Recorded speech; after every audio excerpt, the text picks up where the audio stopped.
Me da muchísimo gusto saludarlas a todas y a todos los que nos acompañan por otras redes sociales, por otras plataformas virtuales. Siempre es un gusto estar platicando con jóvenes, con mujeres también, y qué bueno que aprovechemos estas plataformas de comunicación para, pues a pesar de la distancia física, estar cercanos en acompañamiento de ideologías, de propuestas, de ideas, de innovación. Entonces, muchísimas gracias por la invitación, primero que nada. Y bueno, hace un tiempo yo platicaba con Magali y me invitaba a poder contarles un poco de mi experiencia sobre este tema que es el empoderamiento de las mujeres. Como ya les comentaba a ella, yo soy pues, la diputada más joven de la legislatura. Yo ingresé a ser diputada teniendo 21 años, que como ustedes saben es la fecha mínima requerida para ser diputada federal. Es algo que me enorgullece muchísimo, pero que sobre todo lo tomo con muchísima responsabilidad porque sé que las decisiones, las opiniones que se vierten en tribuna, pero también en comisiones, también en carácter de diputada, pues deben de llevar muchísima responsabilidad social y siempre teniendo en cuenta que somos representantes populares y que por lo mismo estamos representando a la ciudadanía que confió en nosotros y que nos eligió. Y bueno, este tema del empoderamiento es muy interesante. El tema en general de feminismo, del empoderamiento de las mujeres, del apoyo de las mujeres, es un tema que a mí me agrada muchísimo y que por lo mismo yo encantada de participar en estos foros. Sin embargo, es un tema muy extenso que da para muchísimos otros temas y que se nos más allá de acciones individuales. Me parece que cuando nosotros hemos tomado posiciones o nos identificamos plenamente con el feminismo en cualquiera de sus vertientes o en cualquiera de sus corrientes, me parece que con esa postura política e ideológica ya tenemos una responsabilidad que generar condiciones para que otras mujeres puedan acceder quizás a las mismas oportunidades que tenemos nosotras, quizás a otras, pero ojalá que sean más, que sean mejores y que esto a su vez desencadene pues una serie de acciones que incentiven y que promuevan las habilidades. En este sentido, me parece que quienes estamos aquí, quienes estamos escuchando esto, tenemos de alguna manera, en mayor o menor medida, cierta conciencia de la importancia que tiene el feminismo. Identificamos de diferente manera, a lo mejor en diferentes áreas, a lo mejor desde nuestras trincheras como estudiantes o como personas trabajadoras o en el seno de nuestras familias, identificamos a lo mejor ciertas desigualdades, identificamos ciertas problemáticas eh, sí, desigualdades enfocadas a las mujeres por el tema de justamente pues ser mujeres.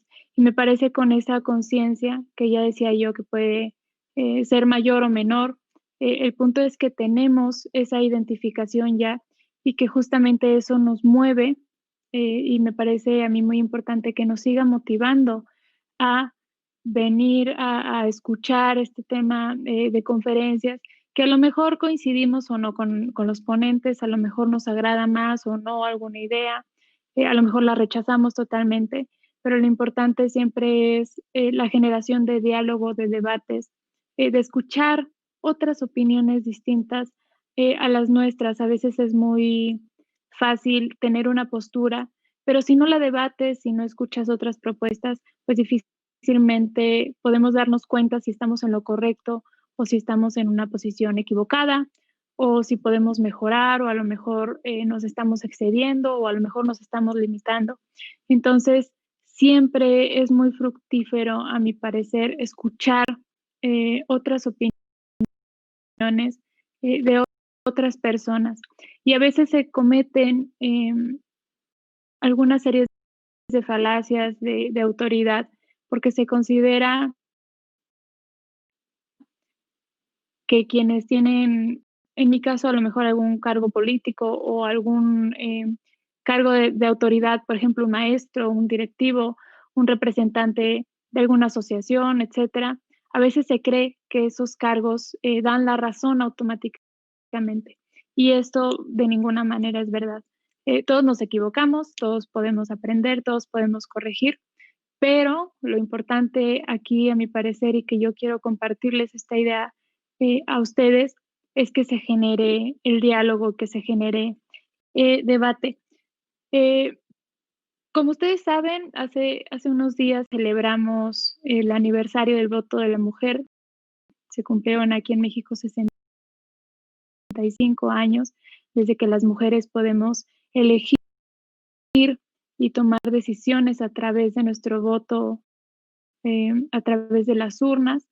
Sin embargo, esto fue el inicio para ubicar muchísimos otros problemas que vinieron después. Obviamente es un gran avance, no creo que haya quien niegue este logro, porque eso fue un logro. Muchas personas en su momento consideraban que en el momento en que las mujeres pudiéramos ejercer el derecho al voto, se podía lograr una igualdad entre hombres y mujeres. Y con el paso del tiempo ya las mujeres sufrían amenazas o sufrían una serie de comentarios eh, tendenciosos a que la mujer votara de cierta manera o hacia cierto candidato. Entonces, a partir de que se alcanza un logro, nos damos cuenta que faltan muchísimas otras cosas y que estamos apenas avanzando en la escala de una gran montaña que nos queda todavía por recorrer. Sin embargo, hay que reconocer que hemos avanzado de manera significativa en los últimos años y que un logro desencadena muchísimos otros logros más, muchos de los cuales quizás se tiene que trabajar, se tiene que luchar, por supuesto, pero da pie a que se reconozca la falta de muchas garantías, de muchos derechos que debieran de estar reconocidos en igualdad de circunstancias, tanto para hombres como para mujeres, por supuesto. Y esto del voto lo menciono y lo saco a colación porque, pues, a partir de esto se logran una serie de medidas, por ejemplo, las candidaturas de mujeres, donde se reconoce que la mujer, además de dar su voto, puede ser votada.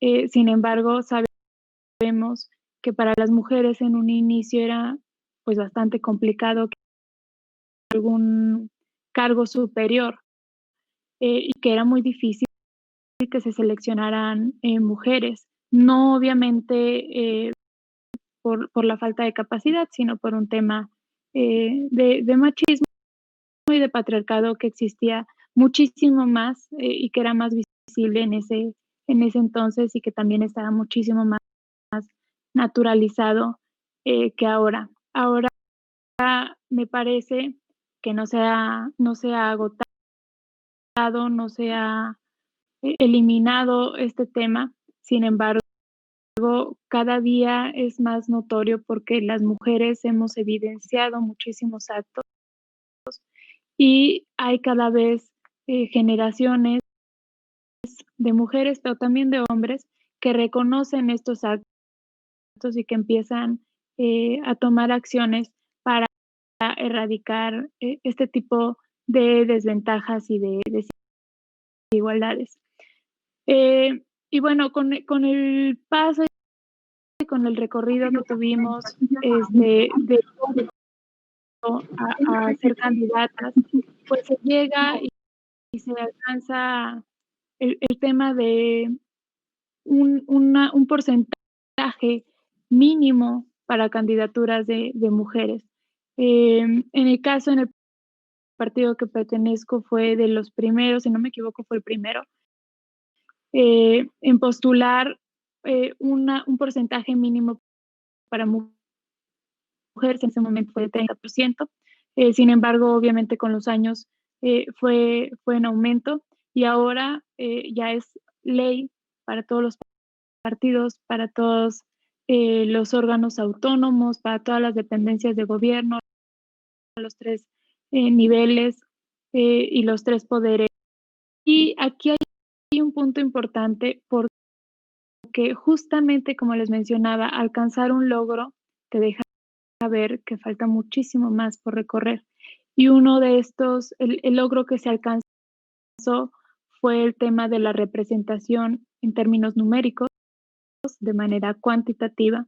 Sin embargo, esto nos deja ver que no porque haya más mujeres significa que las mujeres efectivamente estemos representadas, lo que generalmente se llama como representación sustantiva.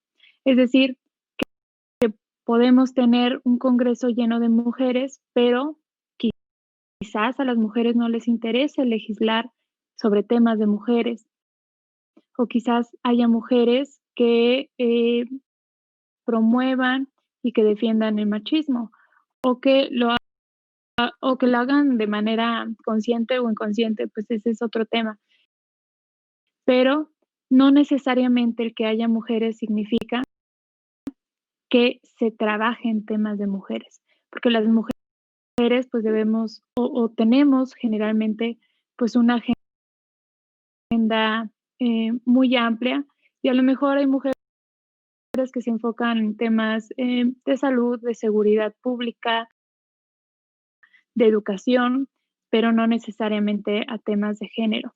Sin embargo, y a pesar de que pudiera hablarse de que no hay una representación sustantiva equivalente estrictamente al número de mujeres que esto sí significa un avance en el tema de legislación y me estoy diciendo de que más curules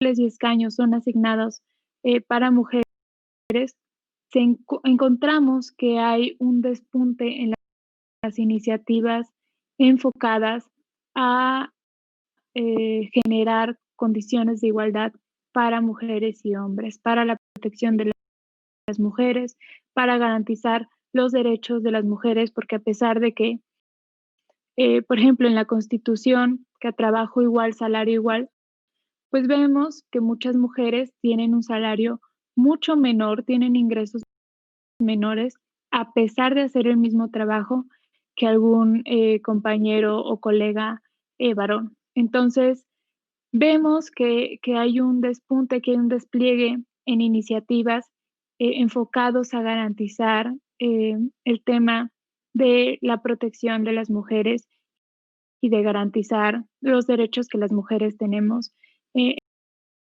en igualdad de circunstancias en comparación con los hombres. Y aquí yo quisiera platicarles y ojalá pudieran comentarme ustedes a ver qué opinan en un momento más sobre una iniciativa que presenté. Fue en marzo, esta iniciativa aparece en Gaceta el 19 de marzo y trata 3 puntos principales.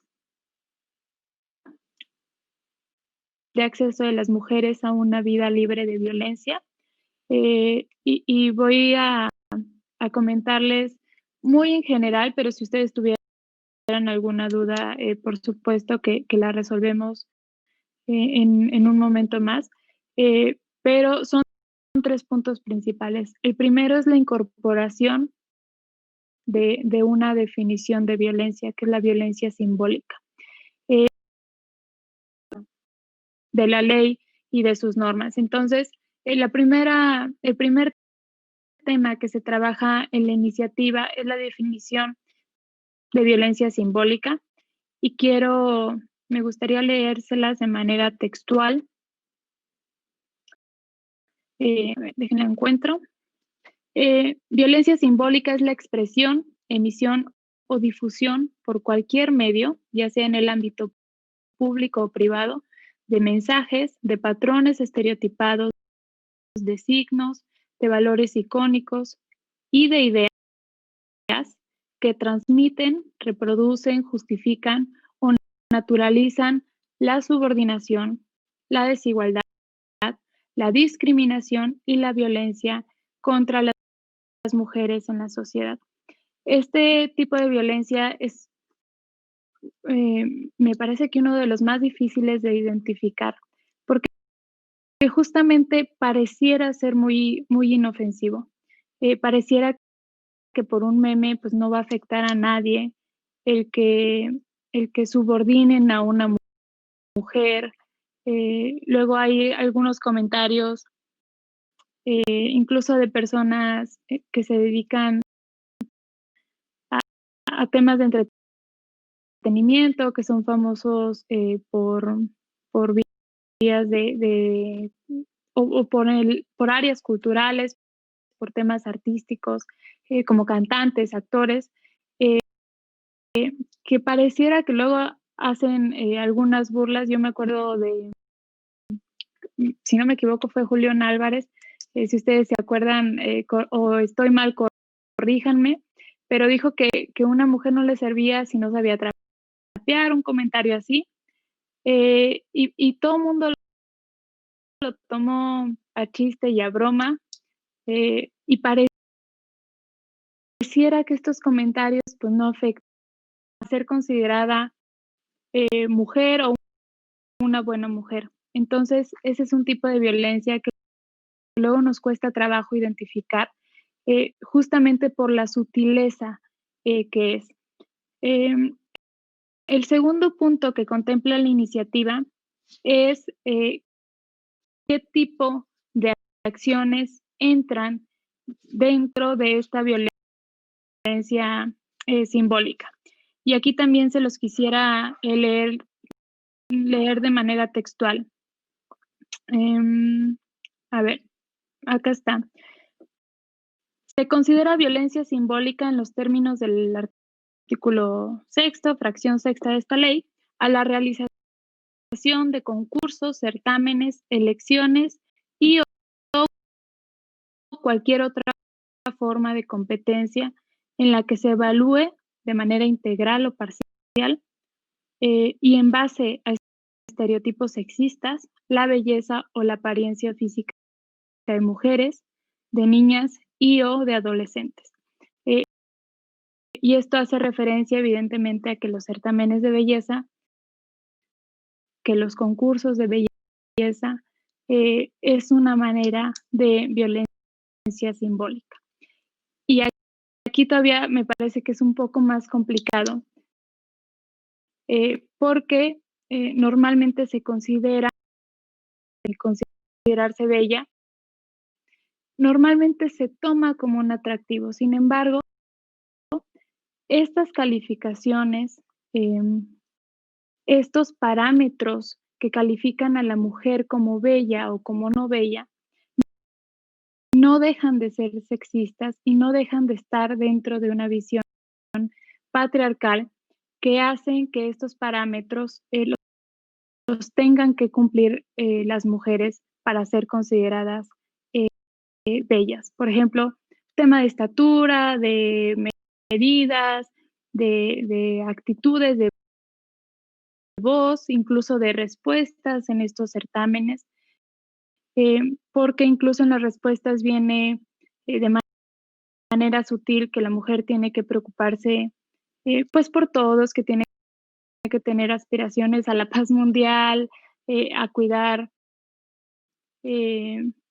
no sé, a tener enfoques a derechos humanos y a lo mejor, digo, habemos mujeres con gustos muy diversos, eh, y a lo mejor habrá mujeres, que aprueben, el participar en estos tipos de concurso, pero no por eso la calificación y los patrones, y las referencias que se usan para calificar a las mujeres no dejan de ser, sexistas y de cosificación al cuerpo de las mujeres. Entonces, justamente por todo esto que les menciono, es considerado,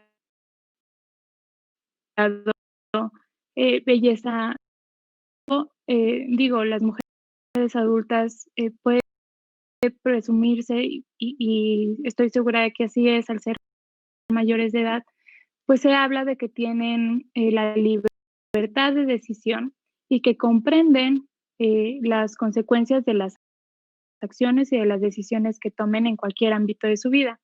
Pero los menores de edad, como son los adolescentes y las niñas, obviamente dependen de las decisiones de sus tutores, para, eh, para muchísimas cosas, entre ellos, pues estos certámenes y estos concursos.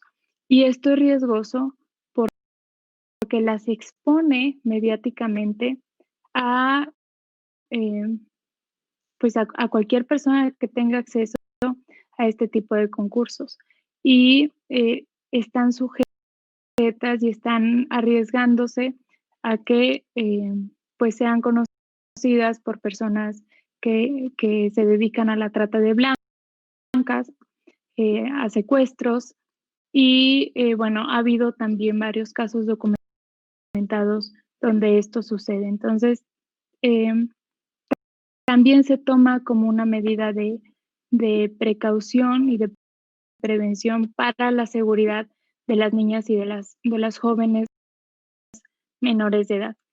Y el último punto que trata, la iniciativa es que, las instituciones públicas, por ser, entes de gobierno, no pueden asignar recursos, públicos para financiar este tipo de certámenes y se presenta de muchísimas maneras. Entonces, es contradictorio que, por un lado, se trate de erradicar, la violencia que se ejerce contra las mujeres, pero por el otro se esté financiando, concursos que llevan implícitos una violencia, de carácter simbólico, que, como les decía, a veces es difícil, de detectar, pero no por eso es menos importante y no por eso es, menos grave y obviamente se tiene que trabajar, con carácter urgente esta serie de medidas. Les quiero comentar que esta iniciativa, eh, se aprobó, aunque quiero poner aquí, una nota a pie sobre la palabra aprobar. Ustedes saben que con este tema de la pandemia, pues no podemos tener reuniones presenciales en Cámara de Diputados. Lo que hemos estado haciendo para continuar con el trabajo y para que el Congreso de la Unión no se quede congelado, es tener reuniones virtuales de las comisiones. En estas reuniones se manifiesta el sentido del voto de las iniciativas que se presentan y de los puntos de acuerdo. De manera que así se agiliza el trabajo.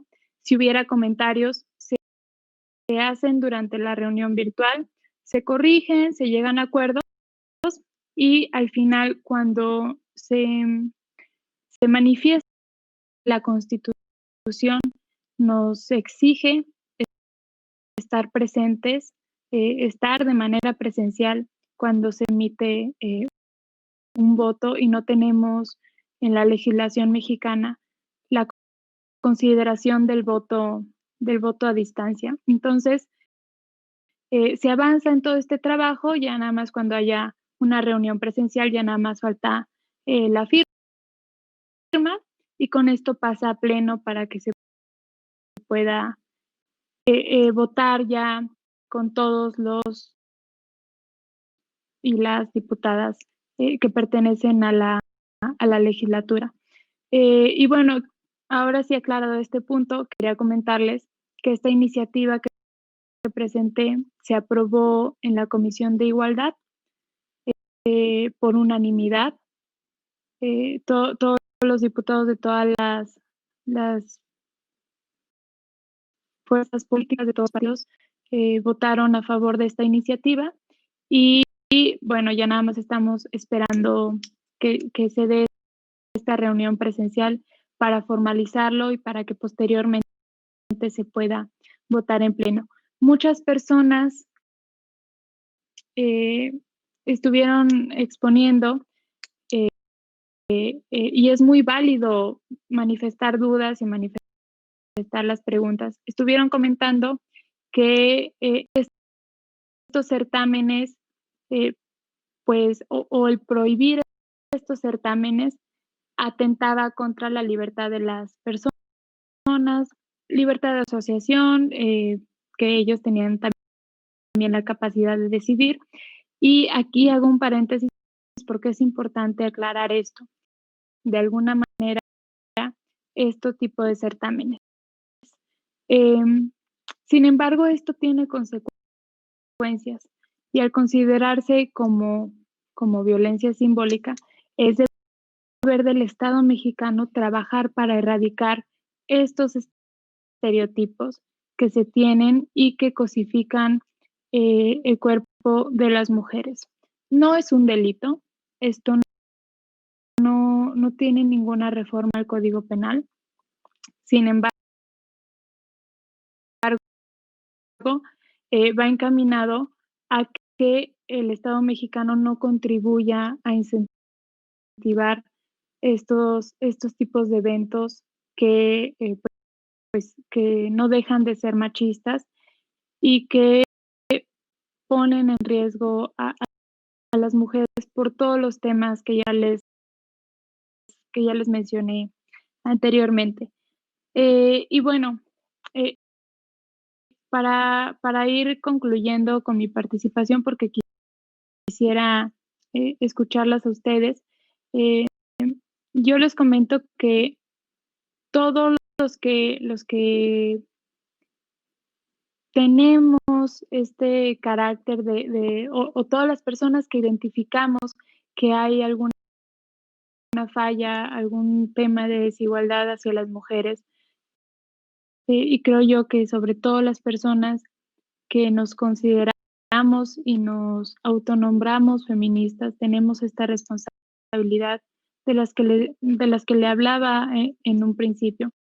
Y es que a las niñas pequeñas, créanme que bastante empoderadas.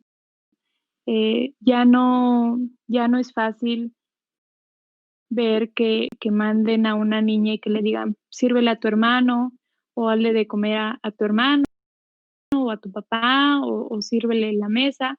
Creo yo que cada vez es más notoria esta transición.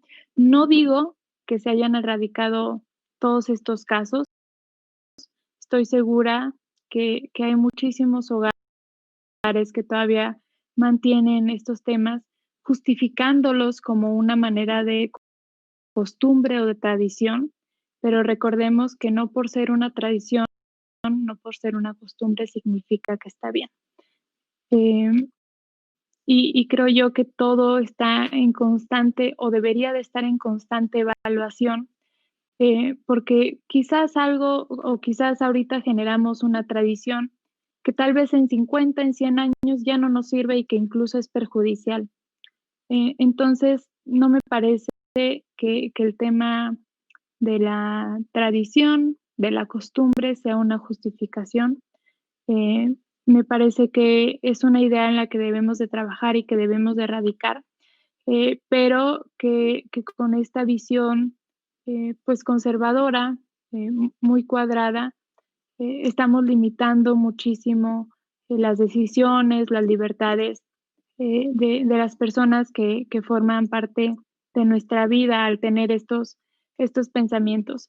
Y a lo que voy es que si nosotros tenemos oportunidad de generar un cambio, de generar alguna reflexión, que quizás no se traduzca en una acción inmediata al día siguiente, pero sí tal vez a futuro, tal vez si dejamos pensando a alguien sobre sus acciones, pues esto también genera cambios a mediano, incluso a corto, pero a mediano y largo plazo también. Entonces, pues yo las invito a que si tenemos estas oportunidades de poder platicar, de poder compartir experiencias, pero también de aprender de los demás, de reconocer los avances, los esfuerzos de los demás, desde las experiencias muy particulares y muy individuales de cada una o de cada uno de ellos, pues también aprovechémoslo y aprendamos sobre eso.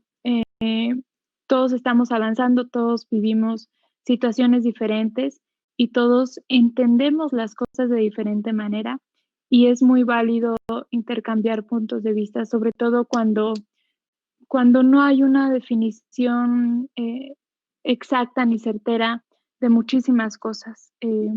Hay muchos cambios que se van dando y es válido que nosotros participemos como podemos con estos cambios y que dejemos nuestros aportes y lo que podamos, eh, pues, regalar y obsequiar a los demás. Sin embargo, también creo yo que tiene muchísimo valor el reconocer los esfuerzos de otros y tomarlos también como aprendizaje para nuestra persona y para las experiencias que nosotros vivimos y que nosotros estamos pasando. Entonces, pues yo dejaría ese comentario y quisiera ahora sí escucharlas a ustedes. Gracias, Ali.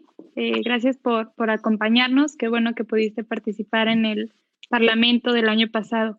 Sí, la iniciativa es a nivel nacional. Eso quiere decir que tiene efecto en todos los estados de la República. Sin embargo, es muy importante que los estados emparejen, por así llamarlo, que trabajen en las leyes estatales para que se garantice plenamente las adecuaciones a la ley, que no haya lagunas legales, porque luego en ciertos estados no hay una ley y pareciera que con eso se justifica. Sin embargo, las leyes a nivel nacional tienen más impacto y es más importante por ese sentido, porque tienen impacto y consecuencias en todos los estados. Entonces sí, es a nivel nacional y efectivamente escuchaba muchos comentarios y también leía varios comentarios de personas que justificaban estos certámenes porque se presume que las mujeres que participan en estos concursos pues hacen más actividades que muchas veces no son reconocidas, aparte de competir en temas de belleza física. Yo no digo que no, obviamente todas las mujeres tienen muchísimas más capacidades y son muchísimo más cosas y tienen muchísimas más aptitudes que únicamente su físico, por supuesto. Y justamente por eso se trata esta iniciativa, porque no se vale reducir a una mujer por su apariencia física. Me parece que los recursos que se destinan, y acá les voy a dar un dato muy interesante. Esto fue en Jalisco.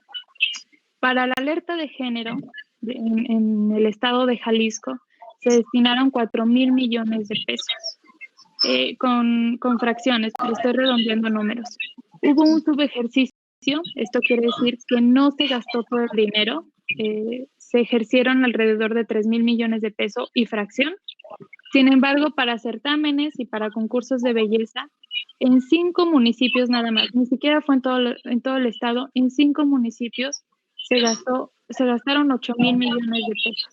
Quiere decir que se destinó el doble del dinero para estos concursos en comparación con la alerta de género, que sirve para prevenir y erradicar violencia y sobre todo la violencia feminicida. Entonces, si queremos hacer cambios, pues empecemos erradicando las violencias. A veces es complicado cuestionarse las creencias que uno tiene y los valores que uno tiene, pero no porque no los cuestionemos o no porque los demos por hecho significa que esté bien. Me parece que este financiamiento, estos recursos públicos pueden ocuparse para mujeres deportistas, para mujeres que participan en competencias académicas, para becas a mujeres de bajos recursos, para niñas, como lo mencionaba nuestra compañera Yerli, para niñas que tienen dificultades para el acceso a la educación en comunidades marginadas. Y bueno, no es la única plataforma que se tiene para reconocer a una mujer por sus aptitudes. Hay muchísimas otras más opciones que a mi parecer son más válidas y no atentan y no violentan de ninguna manera a esta mujer y tampoco la institucionalizan, porque luego pues vemos a presidentes municipales, a gobernadores dando acompañamiento a estos eventos y esto es otra manera de hacer muy natural, muy normal este tipo de acciones. Entonces, pues sí, la iniciativa es a nivel nacional y te agradezco mucho tu felicitación, Ali, que participaron. Bueno, primero, Ingrid, muchísimas gracias por tu participación. Qué gusto saber que mi experiencia o que mis opiniones puedan abonar en algo. Eso me da muchísima satisfacción y te lo agradezco. Y mira, tienes razón, nadie somos expertos. Tú lo mencionabas enfocándote a la política, pero desde mi experiencia y como legisladora a mí me ha tocado revisar mucho eh, bueno, al menos desde mi punto de vista como tomadora de decisión, pues es muy importante, es sumamente importante y es básico estar informado sobre lo que se está discutiendo. Uno no puede ir, bueno, de que puedes, pero es muy irresponsable y es una falta de conciencia tremenda el ir a pleno a votar algo que no sabes de qué se trata. Por más sencilla que parezca la ley, por la modificación más simple que te puedas imaginar, me parece que uno debe de conocerlo, debió de haberlo trabajado con anterioridad y justamente como hay temas muy vastos, a veces hay otros temas muy técnicos, pues no está de más informarse y acudir con personas que conocen del tema o que lo han estado trabajando y desde luego escuchar las opiniones de las personas a quienes estamos representando.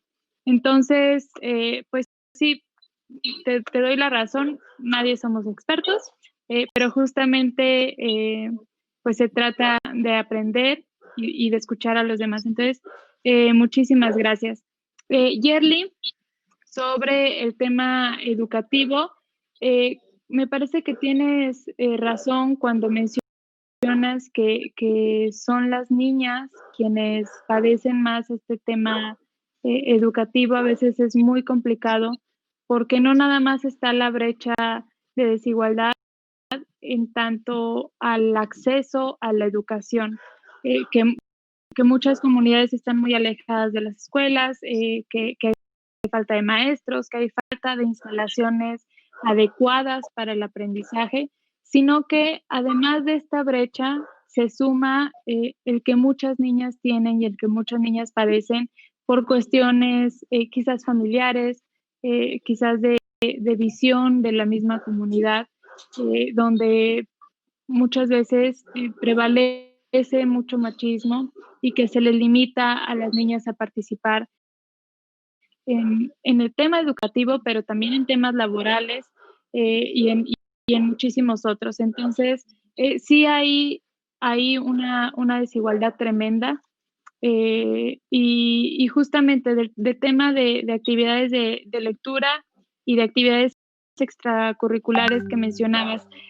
Bueno, nosotros tuvimos una reforma en el tema educativo el año pasado, que fue la reforma constitucional, y hubo modificaciones a las leyes secundarias. Estas leyes secundarias todavía nos faltan, si no me equivoco, son 2 para discutir. pero se tenían programada para septiembre de este año, eso fue en enero, pero llegó esta pandemia y pues nos movió todo el calendario que ya se tenía y toda la organización que se tenía.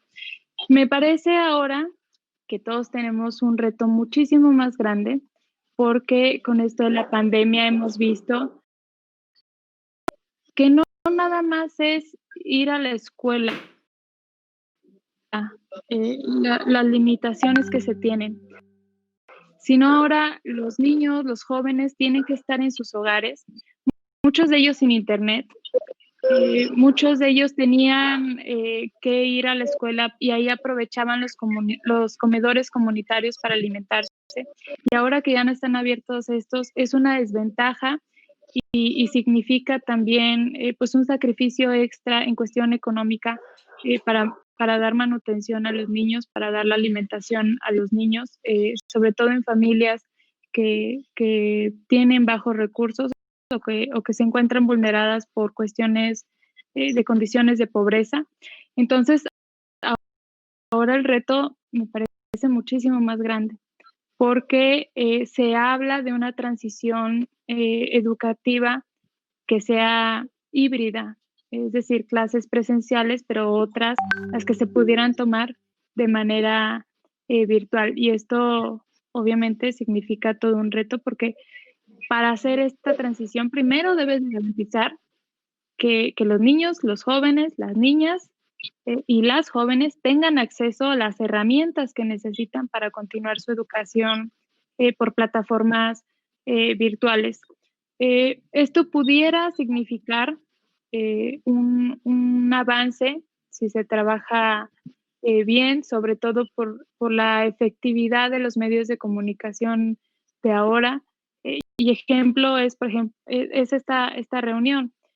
Estamos conectados desde distintos estados de la República y te cuesta encender la computadora y conectarte a Internet. Y estamos pues compartiendo ideas sin lo que implica el traslado de un lugar a otro, los horarios, salir de casa, etcétera. Sin embargo, a pesar de que esto sea o parezca ser muy sencillo, hay personas que no tienen computadora, hay personas que no tienen acceso a Internet y me parece que debemos enfocarnos en esto si queremos hacer una transición a un modelo híbrido en línea o por videollamadas. Y las personas universitarias pues ya eran trabajos y reportes o ensayos o trabajos escritos por vía electrónica de una manera ya más autodidacta, pero es más complicado pues para los niños pequeños, sobre todo quienes necesitan una guía para aprender a leer, por ejemplo, el tema de las lecturas, de operaciones matemáticas básicas, que es más complicado en ese sentido ser autodidacta, porque son los conocimientos básicos que se adquieren durante la niñez. Entonces, pues estamos pendientes con esa ley, es importante que estemos atentos, pero me parece que va a haber muchísimos cambios a como se planteaba a inicio de año por este tema de la pandemia y de las comunicaciones por vía electrónica. Y bueno, Guadalupe, muchísimas gracias también por tu comentario. Me llama la atención, me dices que eres médico. Aquí hay un tema importante que nosotros estamos legislando, que es el tema de violencia obstétrica, que parece que hay pues, muy poca sensibilidad y que no se tienen consideraciones hacia la mujer, que se piensa que porque es madre o tomó la decisión de ser madre, pues tiene que aceptar las consecuencias de sufrir, no nada más el tema que estoy segura que tú tienes mejor desarrollado los conceptos y más conocimientos de los conceptos técnicos, pero no nada más el dolor de lo que implica el parto, la labor de parto, sino de las agresiones verbales e incluso físicas que se dan durante este proceso y que deja huellas también psicológicas y que son más difíciles de identificar pero me da gusto decir que ya hay iniciativas presentadas. De hecho, hay varias. La comisión, tengo entendido que ya la está trabajando. Y bueno, es un paso más, pero efectivamente al tema que tú mencionaste muy bien y que fue muy ilustrativo tu ejemplo, el dar por hecho que los hombres ya son doctores y que las mujeres inmediatamente señoritas o ahí, o que se subestima la labor de la mujer o que se cree que son o que tienen otro tipo de trabajo. La subestimación de la enfermería también, porque se considera que la enfermería luego son las personas que ayudan al doctor y es una licenciatura totalmente aparte con una preparación diferente y que merece el mismo crédito y el mismo reconocimiento que se tiene con los médicos, pues te habla ahí de una cultura muy arraigada que se tiene hacia las actividades que desarrollan las mujeres.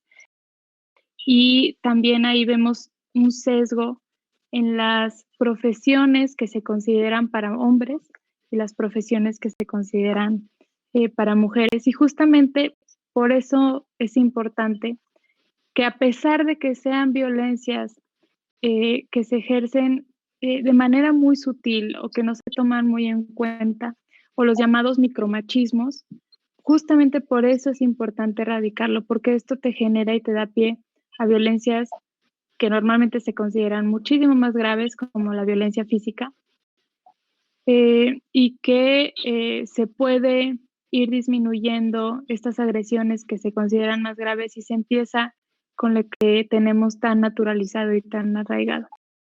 Entonces, muy ilustrativo tu comentario, muchísimas gracias. Creo que ilustra muy bien y que también a las compañeras les puede ayudar.